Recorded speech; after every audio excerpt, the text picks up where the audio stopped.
Wakil Ketua Dewan Pengarah Tim Kampanye Nasional atau TKN Prabowo Subianto dan Gibran Raka Buming Raka sekaligus pakar hukum tata negara Yusril Iza Mahendra mundur dari jabatannya sebagai Ketua Umum Partai Bulan Bintang atau PBB.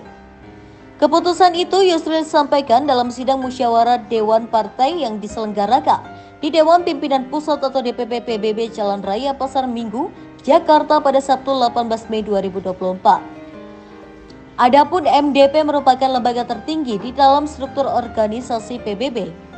MDD PBB berwenang mengambil keputusan-keputusan penting seperti melakukan perubahan terbatas atas anggaran dasar, anggaran rumah tangga atau ADART, hingga memilih pejabat ketum jika ketum yang dipilih muktamar berhalangan tetap.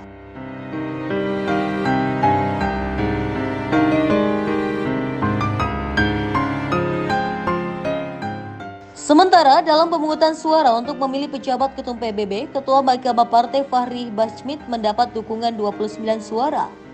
Selanjutnya, Sekretaris Jenderal atau Sekjen PBB Afrian Syahnur memperoleh dukungan 20 suara. Dengan demikian, sesuai ART PBB, MDP mengesahkan Fahri Bahmid menjadi pejabat ketum PBB sementara. Jabatan tersebut bakal diemban Fahri sampai terpilihnya Ketua Umum PBB definitif hasil Muktamar PBB yang akan datang selambat-lambatnya akhir Januari 2025. Yusril pun mengungkap alasannya mundur dari PBB. Mantan Menteri Sekretaris Negara itu bilang dirinya sudah terlalu lama memimpin partai sejak PBB berdiri pada awal reformasi 1998. Meski demikian, Yusril mengatakan dirinya akan tetap aktif di politik dalam kapasitasnya sebagai pribadi dengan latar belakang akademisi dan orang punya pengalaman panjang tanpa dibatasi oleh keterikatan dengan sebuah partai politik.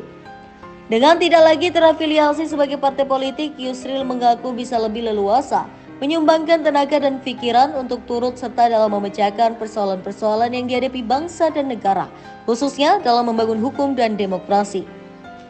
Adapun pengunduran diri Yusril dari Ketum PBB ini disebut sudah berjalan secara demokratis, sah dan konstitusional dengan menjunjung tinggi semangat kekeluargaan dan kebersamaan.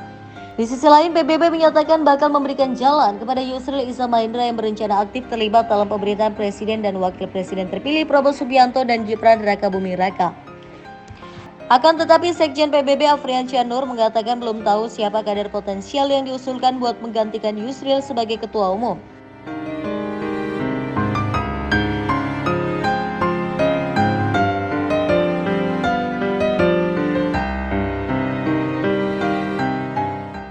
Afriansa mengatakan Yusril berencana ingin berkegiatan di luar struktural PBB. Selain itu, Yusril disebut ingin ada regenerasi di PBB karena dia sudah 3 periode menduduki posisi ketum. Yusril merupakan politikus, advokat sekaligus pakar hukum tata negara. Dia sudah menjabat sebagai ketum PBB selama 3 periode, yakni periode 1998 hingga 2004, periode 2014 hingga 2019, dan periode 2019 hingga 2024. Yusril juga pernah menjadi menteri pada 3 masa pemerintahan berbeda. Jabatan kabinet yang pernah diemban Yusril yakni sebagai Menteri Hukum dan Perundang-undangan di Kabinet Persatuan Nasional yang dipimpin Presiden Abdurrahman Wahid pada 1999 hingga 2001. Yusril juga pernah menjabat sebagai Menteri Kehakiman dan Hak Asasi Manusia dalam Kabinet Gotong Royong di bawah Presiden Megawati Soekarnoputri pada 2001 hingga 2004. Selain itu, Yusril pernah menjabat Menteri Sekretaris Negara pada Kabinet Indonesia Bersatu pada masa pemerintahan Susilo Bambang Yudhoyono pada periode 2004 hingga 2007. Yusril dan sejumlah organisasi masyarakat Islam sepakat mendirikan PBB pada 17 Juli 1998. Sementara itu, Yusril Iza Mahendra mengatakan dirinya setuju jika Presiden menentukan sendiri berapa jumlah kementerian yang dibutuhkan. Hal ini disampaikan Yusril menanggapi revisi Undang-Undang Kementerian Negara yang sedang dibahas di DPR. Revisi itu akan mengubah jumlah menteri yang membantu Presiden tidak lagi dibatasi hanya 34 saja, melainkan bisa lebih atau kurang sesuai dengan kebutuhan Presiden.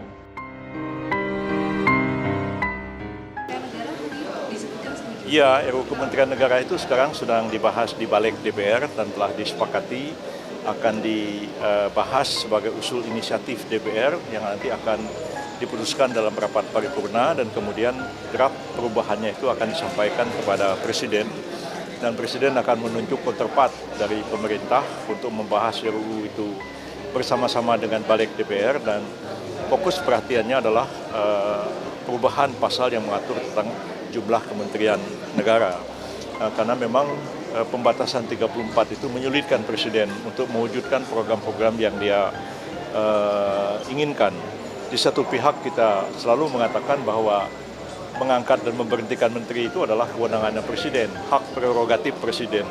Tapi bagaimana Presiden mau mengangkat menteri kalau misalnya kementeriannya tidak ada? Jadi dalam bahasa Belanda itu ada Amtsdrager namanya, ada jabatan, ada pejabatnya. Nah, bagaimana mau mengangkat pejabatnya menteri sedangkan jabatannya tidak ada? Sekiranya Presiden menganggap perlu menangani satu kementerian khusus, misalnya dalam menangani bidang-bidang tertentu yang selama ini tidak ada.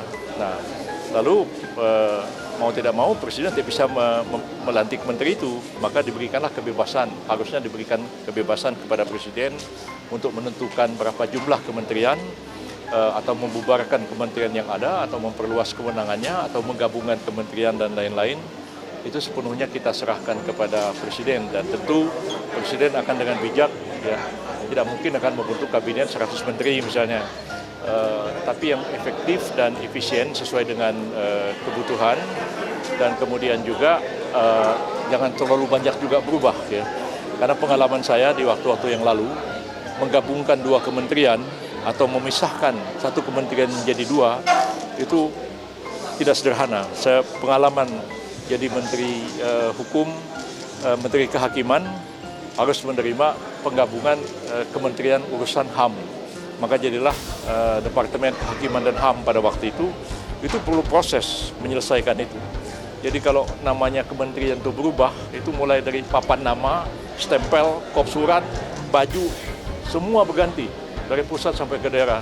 Dan saya harus mengganti pegawai penjara, pegawai imigrasi, itu bajunya, badge-nya harus ganti semua. Nah, capnya harus ganti semua. Ngurusin itu aja 6 bulan baru selesai. Jadi kapan mau kerja? Gitu, artinya penambahan menteri ini dibutuhkan ya Pak? Ya sesuai dengan kebutuhannya aja, tapi jangan terlalu banyak juga. Dan saya yakin Pak Prabowo bijak dalam hal ini. Ya. Jika tidak diatur di undang-undang untuk mencegah tidak terbentuk 100 menteri, pembatasannya bagaimana Pak?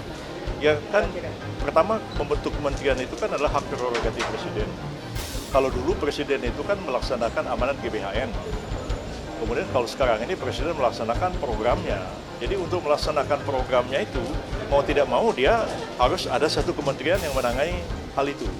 Misalnya apa yang dipikirkan Pak Prabowo sekarang, misalnya memberi makan gratis kepada anak-anak sekolah, ya, memberi susu gratis dan sebagainya. Apakah itu nanti akan ditangani oleh siapa? Apakah cukup oleh kementerian yang ada?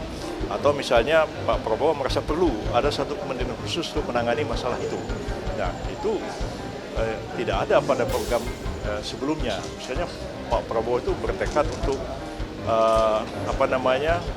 mempercepat pembangunan ekonomi kita sehingga mengejar target 2045 itu sebagai Indonesia emas begitu. Jadi peningkatan per kapitanya itu juga harus ditambah.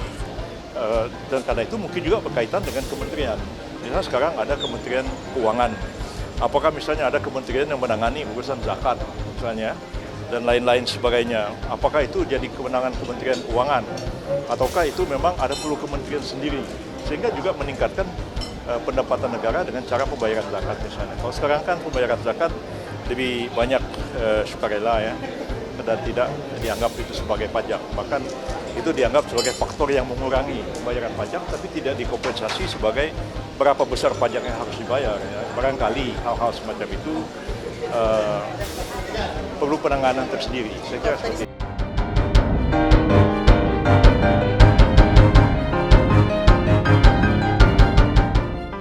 Menurut Yusril, Undang-Undang Kementerian Negara yang saat ini berlaku sudah salah kaprah.